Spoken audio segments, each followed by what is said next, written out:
Hey guys, welcome back to my YouTube channel Cricket Wicket, and let's review the first T20 international match between India and Sri Lanka. As has been the case right through the tour, Sri Lanka were decent with the ball, containing India to 164 for 5. But their batting let them down once more. With the likes of debutant Varun Chakravarti impressing and Yuzvendra Chahal delivering another outstanding spell, Sri Lanka lacked the firepower to chase down the total. Dunga sir, sab theek hai na? No, I was just checking because your what did you say? Your team A lost to India's team B. Yeah. So I was wondering, does that make your team C?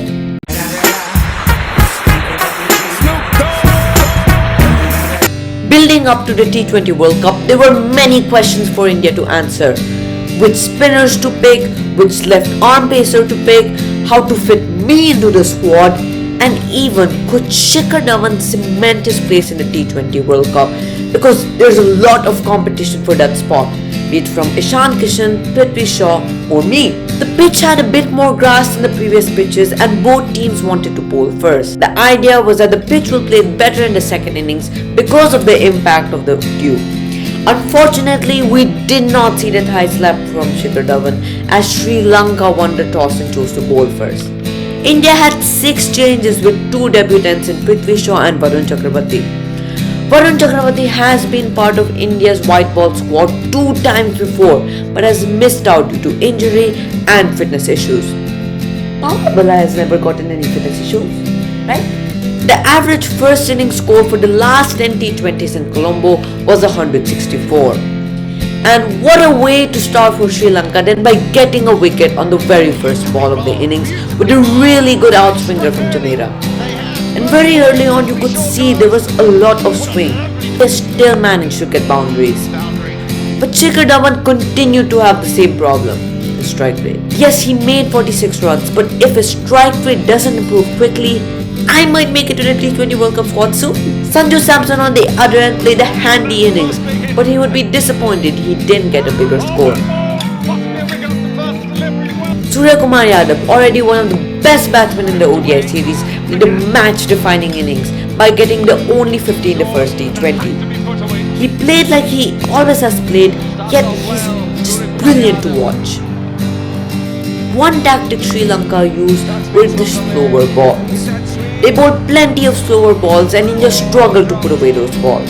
India were looking good at one stage, but the 2 set batsmen Shikhar Dhawan and Suryakumar Yadav got out and suddenly India were 130 for 4 after 16 overs.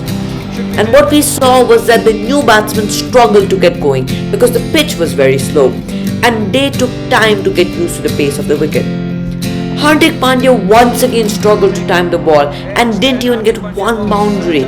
Ishan Kishan tried to finish things for India, but India ended at a par score of 164.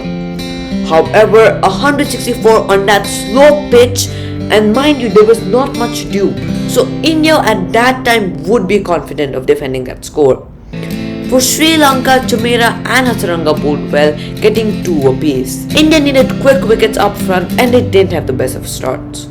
First 2 overs, 20 runs, including a drop catch from Hardik Pandya.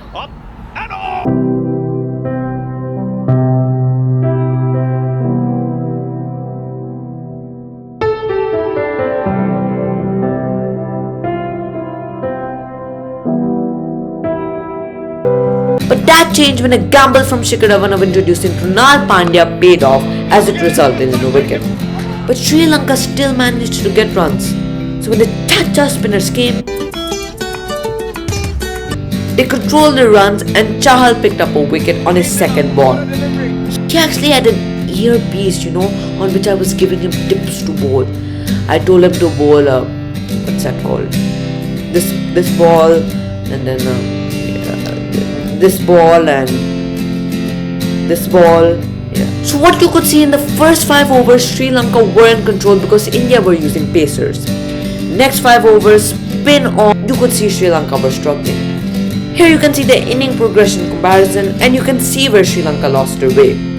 During the 4th over to the 9th over, just 11 runs and 2 wickets. debutant Asalanka played impressively and he gave hope for Sri Lanka by scoring 44 runs on 26 balls. But Deepak Chahar, under pressure in the dead overs, getting 2 wickets including the well-set batsman Asalanka, ensured a victory for India. After Deepak Chahar, Bhuvneshwar Kumar cleaned up the tail, getting 4 wickets and was adjudged man of the match.